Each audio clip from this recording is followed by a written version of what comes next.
অনেক দিন ধরে বিয়া শাদি করাই না, কিচ্ছু না। দেখি একটা বিয়া যদি করাইতে পারি, নিজের পকেট খরচটা চলবো, পান খাওয়া চলবো। আহারে, এলাকার সবার বিয়ে হয়ে গেল, আমার বিয়ে হয় না।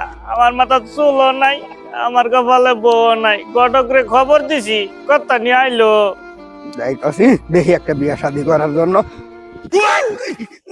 এই ঘটক বললো এ ঘটক সব উড়ু নাই খায় পরে যাইতেছো নাইনে পরে গেলে আমার বিয়া করাবো কেডা?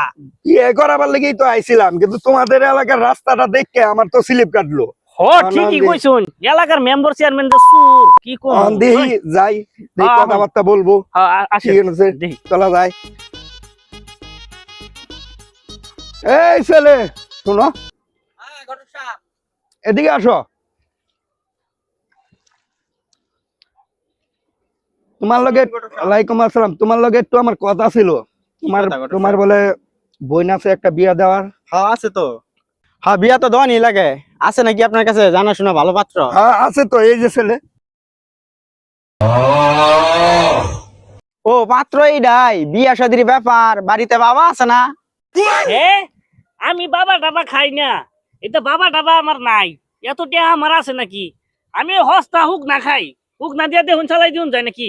বাড়িতে মেলা আনি হুক না আছে দেখুন, এমনি ডইলা ডইলা খাওন যাবো। হ্যাঁ ঘটক সাহেব, এটা আপনার ভালো ছেলে?